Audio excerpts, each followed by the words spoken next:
Well, this is the review of the Fyter Fest. Week 2, this is going to be like its own little thing, because I did week... Alright, we'll do week 2 now. And double whammy, I'm also going to talk about Death Before Dishonor. Death Before Dishonor just happened, so I thought, you know what, now's the chance, I'll just talk about it.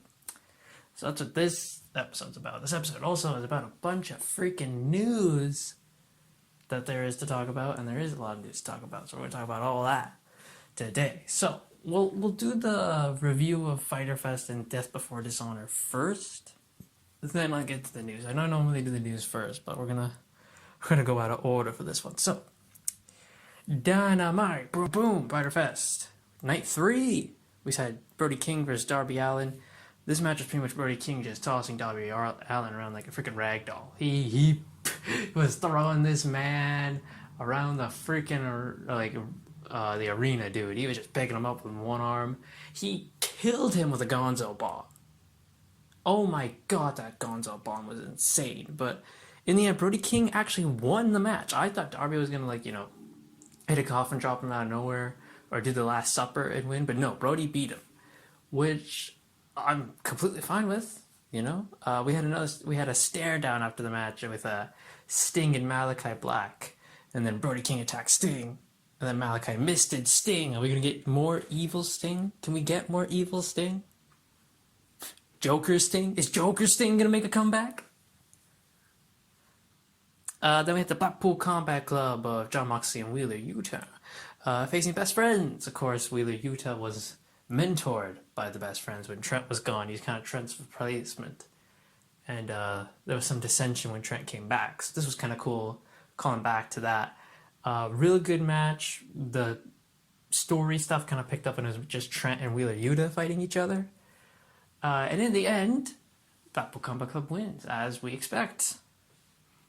So yeah, it was a nice tag match. Then we had, oh boy, Christian Cage and Luchasaurus fought the Varsity Blondes, of course, because last week Christian Cage made Luchasaurus kill Griff Garrison, so they had this tag match, and it was Luchasaurus did all the work.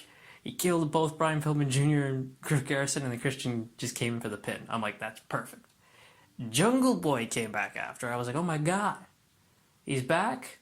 Luchasaurus then stood in his way. They kind of stare down, and then Luchasaurus just moved out of his way and is back with Jungle Boy all of a sudden, and then Jungle Boy chased Christian down. Okay. Not how I would have done it. I very much would have liked to have seen a Jungle Boy Luchasaurus match. This also means Luchasaurus just killed Serpentico and the Varsity Blondes for no reason. And he's just like, oh, sorry about that. So, I had to make it look good. Like, what? No. I was really intrigued in what Christian said to Luchasaurus to make him turn on Jungle Boy, and he had his own little dinosaur that was sicking on people. And then when Jungle Boy came back, it would have been a nice story of him trying to turn Luchasaurus back. And we would have got a Jungle Boy vs. Luchasaurus match. But no, just straight up, we're just not going to do that. Ricky Starks had an FGW Open Challenge, and it was against Cole Carter, who some of you may know as, I believe he was 2 times on NXT, who they wrote him off by killing him. Supposedly. Yeah, we all knew there was no freaking way Cole Carter was winning this, and he didn't. Ricky Starks retained the FTW title. And he's like, I've been champ for a year because I think I still got a bit more, in me for another match. And he called down an opponent, and it was freaking Danhausen, this piece of garbage. Danhausen said, okay, I'll challenge you. And Ricky Starks goes, well, I didn't mean, a match right now. Next week I'll fight you. So that's next week. Ricky Starks, Danhausen, FTW title. Please, dear God, don't give the belt to Danhausen. Then we had Jade Cargill and Kiera Hogan They fought Athena and Willow Nightingale in a tag match. This was, I really wasn't paying attention to this one, I'll be completely honest with you, but Jade Cargill and Kiera Hogan won, so that's all you need to know. And then in the main event, Eddie Kingston versus Chris Jericho, barbed wire everywhere death match with the Jericho Appreciation Society held in a shark cage above the ring. And Ruby Soho was there with control of the shark cage, to like make sure no one would mess with it. Of course, someone came and messed with it. We had Tay Conti came down. She tried to mess with everything. And then Anna Jay came down. What will Anna Jay do? Anna Jay attacks Ruby Soho and joins Tay Conti. And I guess she's in the JAS now. I don't know how this goes. I'm going to assume that's how this goes. And Anna Jay's in the JAS. They then lower the cage. They get the key. Tay Conti has trouble unlocking the cage, so they can't open the cage. So Daniel Garcia and Angelo Parker slide through the bars.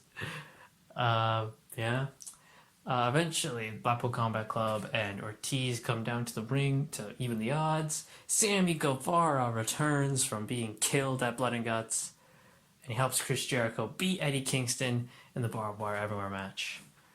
A lot of people I've seen are not happy with Eddie Kingston not winning.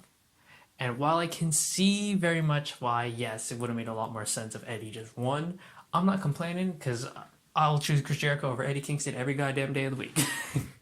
When it comes down to it, I'm a Chris Jericho guy over an Eddie Kingston guy, so Jericho winning was fine with me. Then we had Rampage, night 4. God, jeez Louise.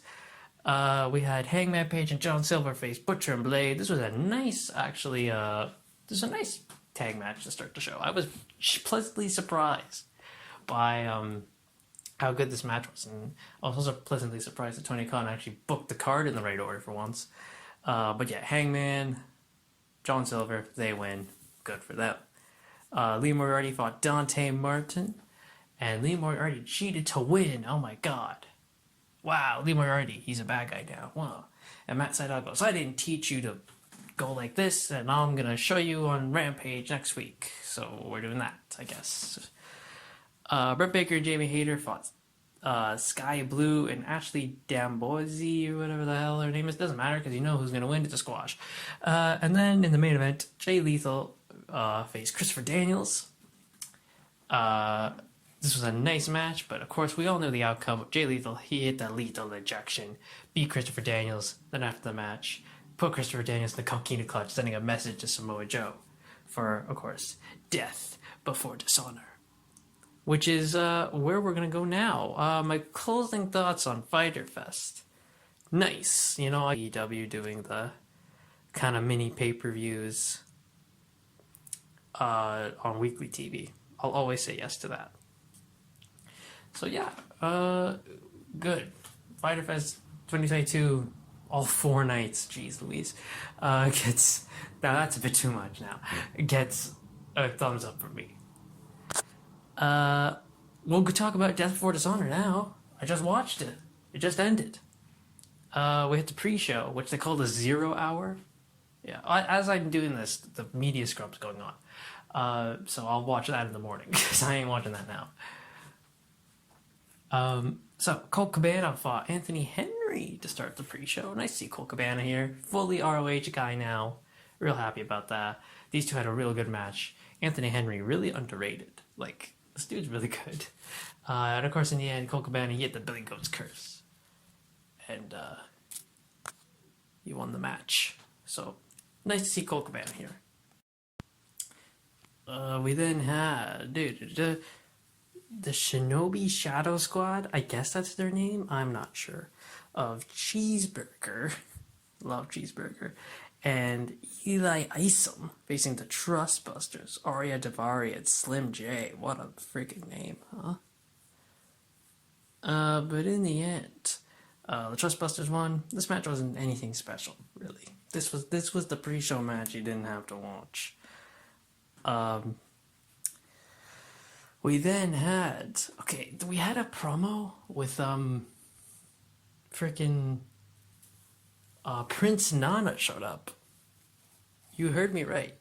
Prince Nana showed up. And I don't know how to explain it. He pretty much said, I've made a purchase and I've bought Tully Blanchard Enterprises. It's like, huh? What's going on here? So they are now the embassy. They're no longer Tully Blanchard Enterprises. They are the embassy. We've gone back to the embassy. So something happened with Tully. I don't know what happened with Tully, but something happened. I'd like to know what. I haven't seen any news about it, though. But it was the embassy now of Brian Cage and the Gates of Agony, facing Alex Zane, Blake Christensen, and Tony Deppen in a 6-man tag. This was real good. I really like this match. This was a really good match. I think this was the best match of the pre-show. And of course, in the end, the embassy win. They all just took turns doing their finish on Tony Deppen to end the match. And then the final match of the pre-show was Allison K versus Willow Nightingale. They kind of implied that the winner of this match would face the ROH Women's World Champion at a later date. Kind of implied that. And Willow Nightingale won. Damn it. So, the actual show. Claudio Castagnoli challenged Jonathan Gresham for the ROH World title. Started the show. Bold statement, but okay. So, this match was alright. It wasn't, I think, the big clinic I think we were all expecting. In the end, Claudio Castagnoli hit the Ricola bomb, and he's the new world champion. That I think we did expect. I'm so happy for the man.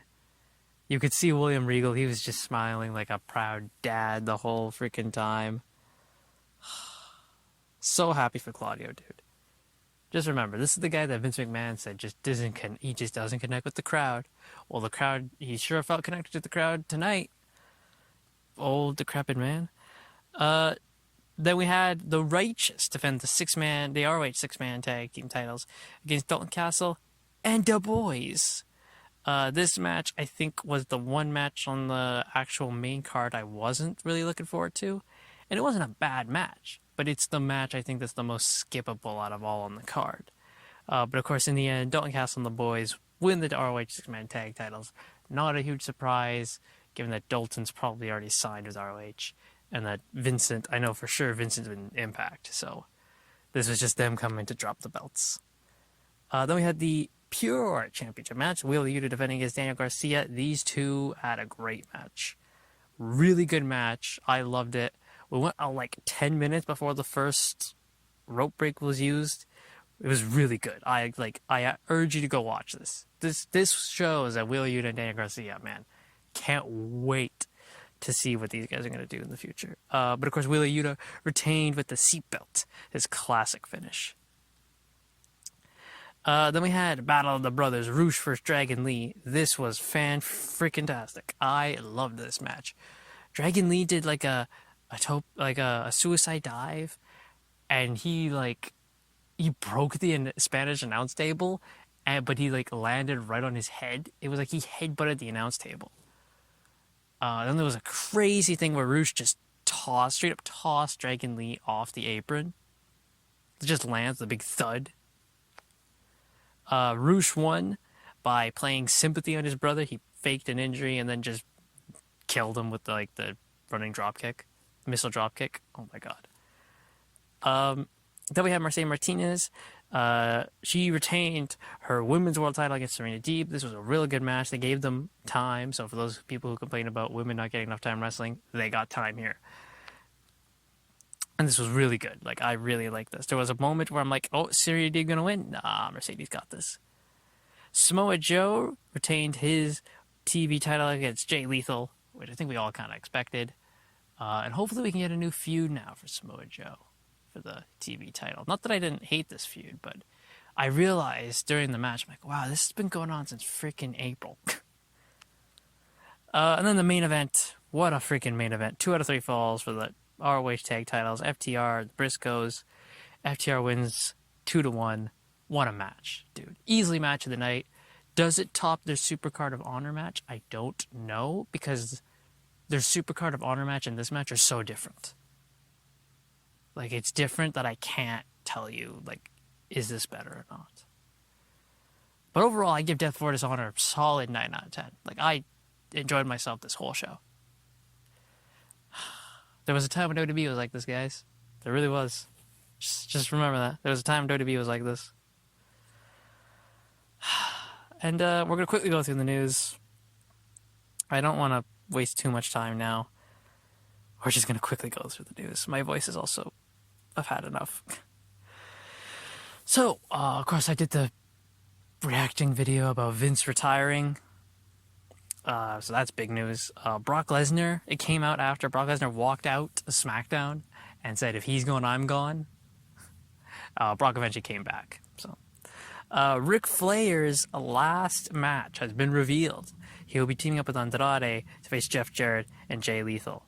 Cool. I'm not watching that. Kenny Omega is nearing a return to AEW, kind of shooting for All Out. I'd love if it was All Out. Please, Kenny Omega, come back to All Out. When Kenny Omega returns, I'm going to lose my voice because I'm going to scream so loud. Now we're going to end with NWA news. You guys like NWA? I do sometimes. NWA is bringing back the United States Tag Team Championships. I don't agree with this at all. I really don't. Why would you bring back two? Why are you going to have two tag team titles? Don't be like WWE. You don't need to bring back two tag team titles. They're also bringing back the women's TV title. This one I don't see too much now as a bad thing, because it will give, other women who are like lower on the card something to work towards, and then they can have that and then graduate to the world title tier. So this one I don't see too much of a problem with. But the United States tag titles, I do see a bit of a problem. You don't need another set of tag titles. And then Nick Aldis is out of his NWA 74 match against Trevor Murdoch. He's been replaced by Tyrus because Billy Corgan has had enough of the politicking from Nick Aldis. This is obviously a work.